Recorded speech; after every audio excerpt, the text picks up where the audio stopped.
জয় নিতাই, জয় শ্রী রাধেশ্যাম। আজ আমি আপনাদের শ্রবণ করাবো তিনটি রথের জাগতিক এবং আধ্যাত্মিক ব্যাখ্যা। জগন্নাথ, বলরাম, সুভদ্রার তিনটি রথের ব্যাখ্যা। পুরীধামে বিশ্ব প্রসিদ্ধ রথযাত্রা দর্শন করতে নানা দেশ থেকে তো অসংখ্য মানুষ আসেন। শুক্লপক্ষের দ্বিতীয় তিথি, আষাঢ় মাসে শুক্লপক্ষের দ্বিতীয় তিথিতে এই রথযাত্রা শুরু হয় আর দশমী তিথি পর্যন্ত চলে। এই 9 দিন শ্রী শ্রী জগন্নাথ, বলরাম, সুভদ্রা দেবী গুন্ডিচা মন্দিরে অবস্থান করেন। দশমীর দিন পুনর্যাত্রা অর্থাৎ পুনরায় তিনি মন্দিরে ফিরে আসেন। শ্রী জগন্নাথের নির্দেশে ইন্দ্রধর্ম রাজার আমল থেকে এই রথযাত্রা শুরু হয়েছিল। তা একদিন রাজাকে স্বপ্ন দেখালেন, আমাকে প্রতি বছর আষাঢ় মাসের দ্বিতীয় তিথিতে তুমি মাসির বাড়ি নিয়ে যাবে, দশমীর দিন আমি ফিরব। তো সেই থেকে শ্রীক্ষেত্রে এই পুরী ধামে এই রথযাত্রার উৎসব হয়। আসুন আমরা শ্রীক্ষেত্র অর্থাৎ পুরী ধামে শ্রী শ্রী জগন্নাথ দেবের রথযাত্রায় শ্রী জগন্নাথ, বলদেব ও সুভদ্রা দেবীর তিনটি আলাদা আলাদা রথ তৈরি করা হয়। প্রথমে থাকে বড় ভাই বলরামের রথ, তারপরে থাকে সুভদ্রা দেবীর রথ, তারপরে থাকে জগন্নাথের রথ। তো প্রথমে বলভদ্রর রথের কথা আমরা আলোচনা করি। শ্রী বলদেবের রথের নাম হচ্ছে তালধ্বজ। রথের পতাকায় তাল গাছের। শ্রীক্ষেত্র অর্থাৎ পুরী ধামে শ্রী শ্রী জগন্নাথ দেবের রথযাত্রায় শ্রী শ্রী জগন্নাথ, বলদেব ও সুভদ্রা দেবীর তিনটি আলাদা আলাদা রথ আমরা দেখতে পাই। প্রথমে থাকে বলভদ্রের রথ।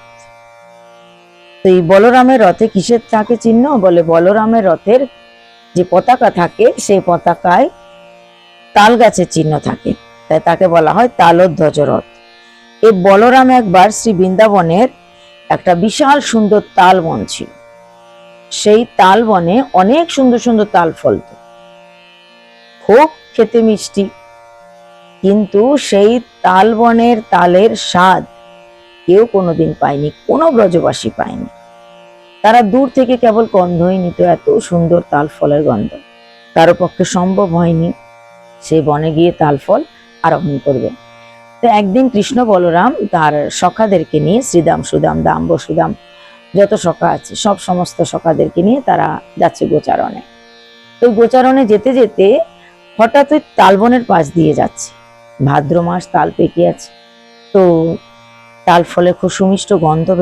সখারা বলছে, হে দাও দাদা, কি সুন্দর তাল ফলের গন্ধ, বুঝতে পারছো? দাও দাদা বলছে, হ্যাঁ বুঝতে পারছি, খুব সুন্দর তাল ফলের গন্ধ বেরিয়েছে, কিন্তু আমরা খেতে পারবো না।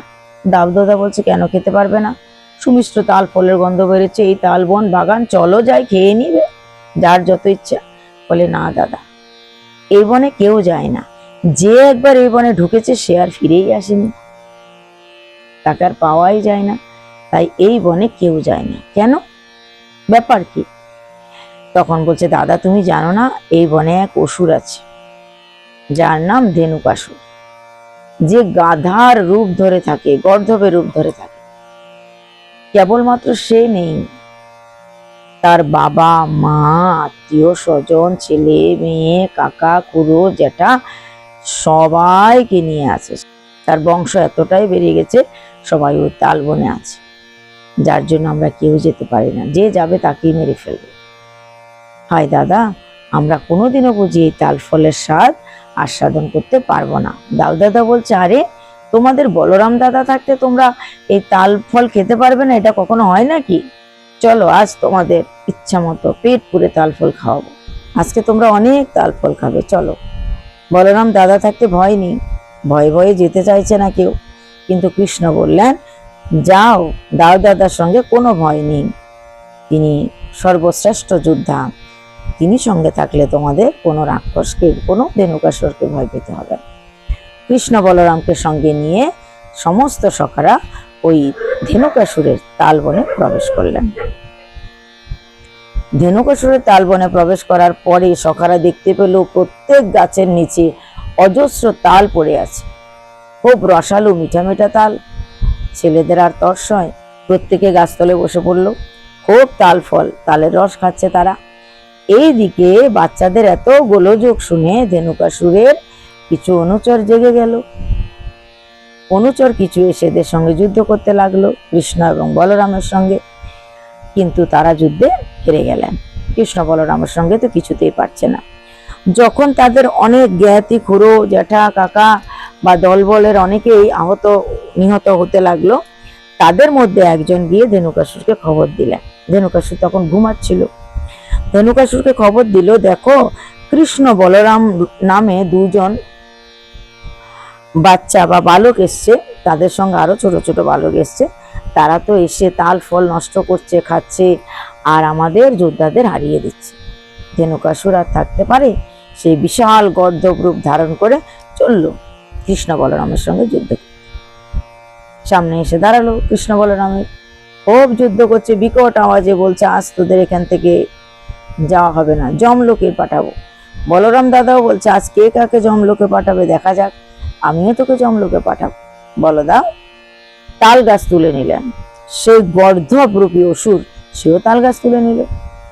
দুজনে দুদিক থেকে দুটো তাল গাছ তুলে নিলে ওই তাল গাছ দিয়েই যুদ্ধ হচ্ছে। যেমন বড় বড় যোদ্ধারা, দুই যোদ্ধা দুই তলোয়ার নিয়ে খেলা করে, আজকে এই তাল বনে বলরাম দাদা এবং সে ধেনুকাসুর ওই দুজনে দুটো তাল গাছ নিয়ে যুদ্ধ করছে। মনে হলো তাদের দুজনের হাতে দুটো সুন্দর গদা শোভা পাচ্ছে। ওই তাল গাছ রূপী গদা দিয়ে তারা যুদ্ধ চালালো। একে মুষ্টিঘাত করে, এ ওকে মুষ্টিঘাত করে। অবশেষে দাউ দাদা সেই গর্ধব রূপী অসুরকে তার বিশাল মুষ্টিকা আঘাতে ধরাশায়ী করলেন। শুধু ওই ধেনুকাসুরকে নয়, ধেনুকাসুরের যত আত্মীয় স্বজন ছিল, যত রকমের আত্মীয় স্বজন ধেনুকাসুরের আত্মীয় স্বজনের সবার তিনি নিধন করলেন। অর্থাৎ আজকে থেকে এই বিশাল তালবন শত্রু মুক্ত হলো, সমস্ত অসুর ধরাশায়ী হয়ে গেল। তো বলরাম সেদিন ঘোষণা করলেন, আজকে থেকে ব্রজবাসী সবার জন্য এই তালবন উন্মুক্ত হলো, তাই যার খুশি এই বনে এসে যখন তখন এই তাল ফল নিয়ে যেতে পারে নিশ্চিন্তে, কোনো ভয় আর থাকলো না। সেই দিনের যুদ্ধে বলরাম জয়ী হলো। বলরাম সে অসুরদের ক্ষয় করলেন, অর্থাৎ দুষ্টের দমন করলেন। সেই ঘটনাকে মনে রেখে এই বলরাম দাদার রথে তাল বৃক্ষের বা তাল পাতার চিহ্ন দেওয়া হয়, তাই এই রথের নাম হচ্ছে তালধ্বজ। তাই বৃন্দাবনের সেই লীলার কথা অদ্যপিও স্মরণ করা হয়, তাই বলরামের রথের নাম রাখা হলো তালধ্বজ। এর অন্য ব্যাখ্যাও আছে। এই রথটি 736টি কাষ্ঠ দ্বারা নির্মিত হয়। এর উচ্চতা 22 বা 44 ফুট। এই রথের 14টি চাকা আছে, যা 14 ভুবনের প্রতীক। আগে আপনাদেরকে আমি শ্রবণ করেছি 14 ভুবনের কথা। 14 ভুবন কি কি নাম তাও আমি আগে বলেছিলাম। সুতল, বিতল, তল, অতাতল, তল, অতল, এই যে আছে, এই 14টা ভুবনের কথা আগের একটা পাঠে দেওয়া হয়েছে। তো এই 14 ভুবনের কথা মনে রেখেই বলরামের রথের 14টা চাকা। চাকাগুলোর ব্যাস 4.5 হাত এবং প্রতিটি চাকার মধ্যে 14টি অক্ষ ব্রহ্মার 14 মনান্তর আয়ুর সূচক। ব্রহ্মার যে 14 মনান্তর আয়ু তার সূচক। এই রথের সারথীর নাম হচ্ছে সুধর্ম বা দারুক। তাহলে আমরা কি জানলাম? বলরামের রথের যে সারথী তার নাম হচ্ছে দারুক। আর 14টি যে চাকার অক্ষ আছে এটা হচ্ছে ব্রহ্মার যে আয়ু 14 মনন্তর তার প্রতীক, বা সেটা মনে রেখে করা হয়েছে। আর কি বলে, রথের 4টি ঘোড়া আছে। রথ চালাতে ঘোড়া তো লাগবেই, 4টি ঘোড়া আছে। এই ঘোড়াগুলোর রং কেমন? বলছেন এই ঘোড়ার রং হচ্ছে কালো, কালো রঙের 4টি ঘোড়া। এদের নামই আছে, এদের নাম হলো স্থিরা, স্মৃতি, ধৃতি ও সিদ্ধা। এর 4টি ঘোড়া আছে। মূল রশির নাম হচ্ছে অঙ্গিরা। রথের যে মূল দড়িটা আছে তার নাম হচ্ছে অঙ্গিরা। রক্ষক হচ্ছেন শেষ অবতার, বলরাম নিজেই শেষ অবতার। শেষ অবতার হচ্ছে এই রথের রক্ষক। এই রথের আচ্ছাদনের বস্ত্রের রং হচ্ছে লাল ও সবুজ। তাই বলরামের রথ যে কাপড় দিয়ে তৈরি করা হবে, যে কাপড়গুলো লাগে, সেই কাপড়ের রং লাল এবং সবুজ। লাল সবুজ রথ যেটা, সেটা বলরামের রথ। কাপড় দেখলেই চেনা যাবে। অনেক দূর থেকে যদি কেউ রথ দেখে তবে কাপড় দেখে দেখে চিহ্নিত হয় যেটা কার রথ। যখনই দেখবেন রথের মধ্যে কালো রঙের কাপড়, লাল রঙের কাপড় এবং সবুজ রঙের কাপড় আছে, লাল এবং সবুজ রঙের কাপড়ের রথ নির্মাণ যেটা দিয়ে করা হয়, যে কাপড় দিয়ে, সেটা বলরামের রথ। রথে সুদর্শন চক্রের দুই পাশে দুটো পাখি আছে। বলরামের রথে তাহলে ভাই তার ভাই অর্থাৎ জগন্নাথ দেব কৃপা করে সুদর্শনকেও দিয়েছেন। তাই রথে সুদর্শন চক্রের দুপাশে দুটো পাখি আছে, এই পাখি দুটোর দুটো নামও আছে। তাই এই পাখি দুটোর কি নাম? এই পাখি দুটোর নাম হলো শ্রদ্ধা ও বিশ্বাস। গোবিন্দকে দর্শন করতে হলে কি লাগে? শ্রদ্ধা, বিশ্বাস। শ্রদ্ধা এবং বিশ্বাস যদি না থাকে তবে ভক্তির উদয় হবেই না। ভক্তি না থাকলে ভগবানকে পাবেই না। তাই যদি ভক্তি চাও, ভক্তির উদয় হয়, গোবিন্দকে পাওয়ার চেষ্টা করেও, তাহলে তোমার আগে লাগবে শ্রদ্ধা এবং বিশ্বাস। তো বলরামের রথের এই দুটো পাখির নাম শ্রদ্ধা, বিশ্বাস। আর রথের ঘোড়ার নাম তো শুনলাম। তো এই ছিল বলরামের রথের অতি সংক্ষিপ্ত বিবরণ। আজ আমরা বলরামের রথের বিবরণ শুনলাম।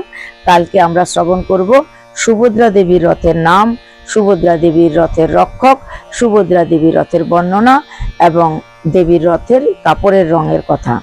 আর জগন্নাথ দেবের রথের কাপড়ের রং কি, জগন্নাথ দেবের রথের নাম কি, জগন্নাথ দেবের মূল দড়ির নাম কি, জগন্নাথ দেবের রক্ষক কে, এই সমস্ত কিছু প্রশ্নের উত্তর নিয়ে আমরা আগামীকাল আপনাদের সামনে আসব, যেখানে ভগবান জগন্নাথের রথের বর্ণনা এবং সঙ্গে দেবী সুভদ্রা দেবীর রথের বর্ণনা আমরা শ্রবণ করব।